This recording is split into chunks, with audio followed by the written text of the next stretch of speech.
For many of us, the word school probably brings up images of learning, maybe growth, community. Yeah, a place of discovery, maybe belonging. That's the ideal, right? That's the ideal.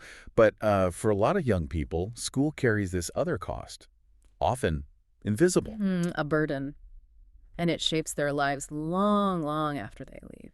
It's not just like struggling with homework or feeling a bit anxious. No, it's deeper. Yeah. A real emotional toll that often goes completely unacknowledged. But what's really significant now is that someone's finally started to measure this, to quantify it. Exactly. So today, we're diving into a study that does just that. It looks at this hidden cost, the emotional burden for neurodivergent kids in school. Okay. Our main source is this really powerful exploration of the MESI study. That's the My Emotions in School Inventory. Right. Liquido and colleagues, 2025. Yeah. And the author of our source text had this visceral reaction saying, oh, God, these traumatized kids are expected to function after this. It hits hard when you see it laid out. It does. Because as they said, someone finally measured the pain that so many knew was there, deep down. And the MESI study itself, the methodology, is really key here, isn't it? Totally. It's a self-report tool. Yeah. And crucially, it was co-produced with neurodivergent adolescents. So it wasn't experts imposing terms. It was asking the kids directly. Right. Asking things like, how often are you hurt? And how much does it hurt? Using their language for these commonly upsetting events, or CUEs. And the results? Pretty stark. It confirms what many suspected. For ADHD and autistic students, school isn't neutral. It's described as an emotional war zone. Wow, okay. Get hit more often, and those hits land harder. It leads to this cumulative harm. And the source makes the point that no amount of standard interventions. Yeah, like social emotional learning or growth mindset, none of that can fix the fundamental harm of being in a space not built for you. So our mission here in this deep dive is to unpack what this study tells us about, systemic harm, really, and how things like transition planning can actually become abandonment. And that these issues aren't accidents, they're part of the design. Right. It's about understanding this emotional burden as systemic, not just individual, and asking urgently, what do we do now? Where do we go from here? Yeah. So if this burden is a kind of hidden curriculum, how does that warp something like transition planning? And why is it so baked into the system? Let's get into it. Okay. This idea of a hidden curriculum. Yeah, our source really hammers this home, that the lessons we pretend aren't being taught are often the most damaging. Emotional burden EB, it's not on the syllabus. But it's absorbed every day, like secondhand smoke, as the source puts it. You carry it long after you leave the building. That secondhand smoke analogy is powerful. Yeah. It's not just what happens in school, but what school teaches you about yourself. Right. Your worth, your voice. Your right to even be there. And for neurodivergent students, ADHD, autism, this cost isn't like a side effect. It's woven into the structure. How so? Well, the system often rewards quiet compliance, doesn't it? Linear thinking. And difference gets punished, often subtly. That slow erosion of dignity the source mentions. The pressure to comply without real understanding, to perform neurotypicality just to participate. To contort continuously and call it progress. It sounds less like education and more like, conditioning. Yeah. And the M is a study. By naming these commonly upsetting events, these CUEs, it gives language, it gives legitimacy to harms that were previously dismissed or invisible. These aren't big, dramatic events, usually. No, they're the small daily things. Yeah. The interactions the system doesn't even see as harmful. So for students with ADHD, it might be that constant try harder, that soul-crushing boredom. Or being told, focus, stop interrupting, as if it's just a choice. Treated like a problem, not a person needing support. And for autistic students, maybe sensory overload that nobody else notices. The lights, the noise, the smells. Being told you're overreacting when your whole system is genuinely overwhelmed. Right. Or navigating group work like a minefield, terrified of breaking some unwritten social rule, hearing laughter and assuming it's aimed at you. And the crucial thing is, these CUEs, they stack up, they repeat. They become the background noise of school. And over time, they teach a really damaging lesson. You are not safe here, not as you are. It makes you think, doesn't it? The sheer mental energy that takes, just existing day after day. And this hidden curriculum, it doesn't just stay at school. It follows them home. It affects family life, how they cope, or maybe collapse. And it has history. The source points out these CUEs aren't new. The language changes, maybe the tools, but the core message is the same. Survive by suppressing who you are. So when we talk about equity or inclusion, but we don't account for this emotional burden. The source argues we're basically just codifying harm, ignoring the real lesson neurodivergent kids learn. Being yourself is too costly. And yet they keep showing up, carrying that weight. Which makes it our job, doesn't it? Not just to see the burden, but to dismantle the systems that create it. Because just surviving school shouldn't be the goal. Definitely not. And this connects directly to what the source says about transition planning. Right, which sounds positive, like a milestone. But for many of these young people, it's anything but.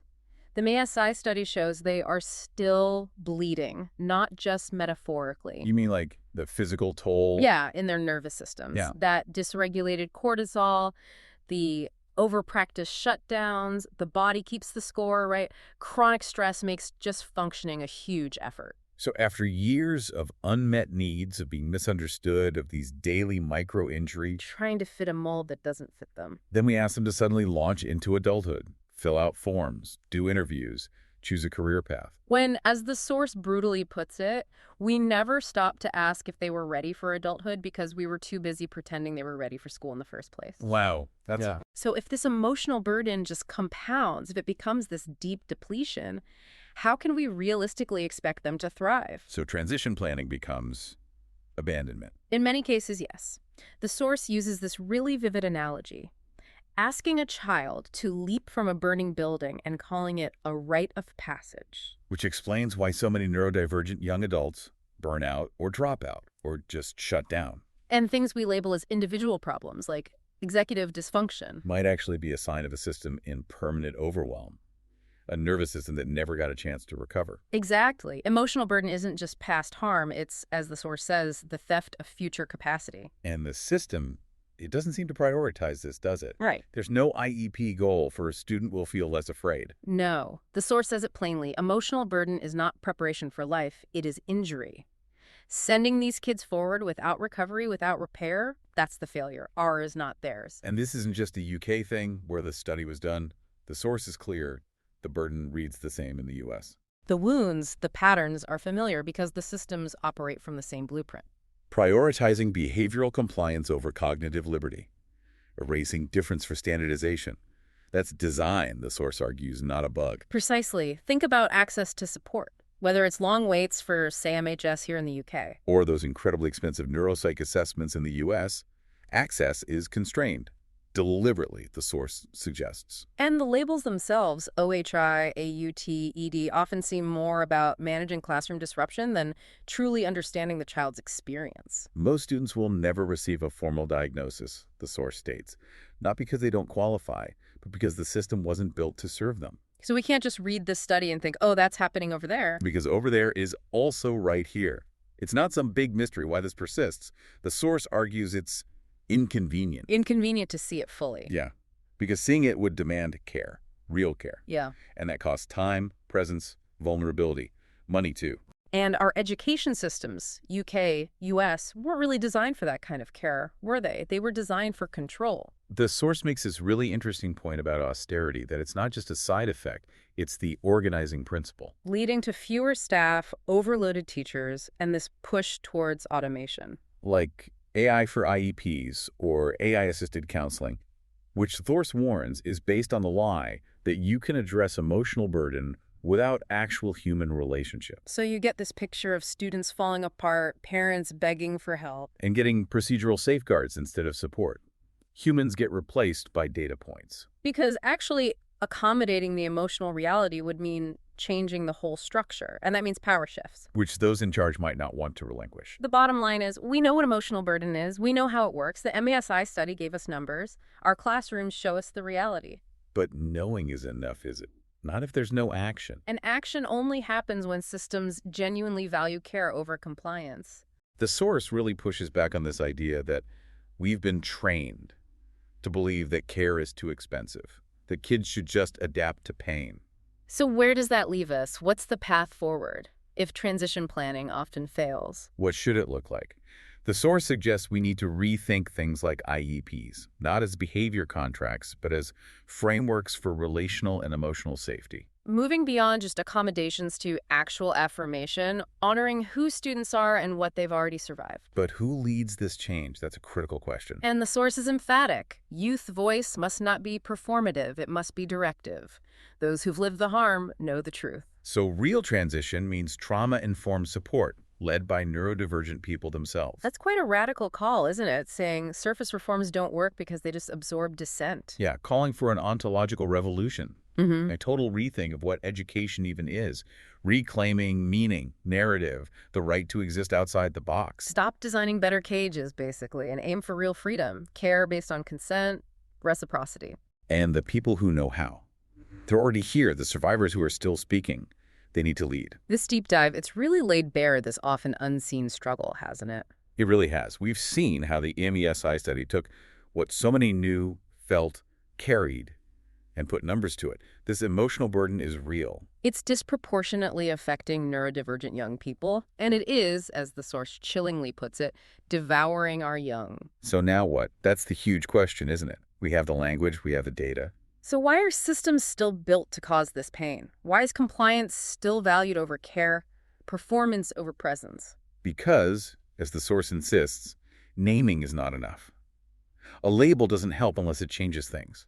A graph doesn't soothe unless power shifts. What comes next has to be more than just policy tweaks. It needs to be community-led repair. Meaning solutions actually built by and for the people who've lived this burden. Co-creating education from the ground up, with lived experience driving it. Because the persistence of this harm, it isn't accidental. It's a result of systems designed not to see neurodivergent children clearly. Systems that prefer behavioral compliance over cognitive liberty. The evidence is clear now, it's undeniable. So the final question the source leaves us with isn't, can we change? But will we? Will we stop accepting survival as success for these kids? And choose instead to rebuild the world in the image of those who've been left behind? Or will we just measure the harm again and move on? Something to really think about, isn't it?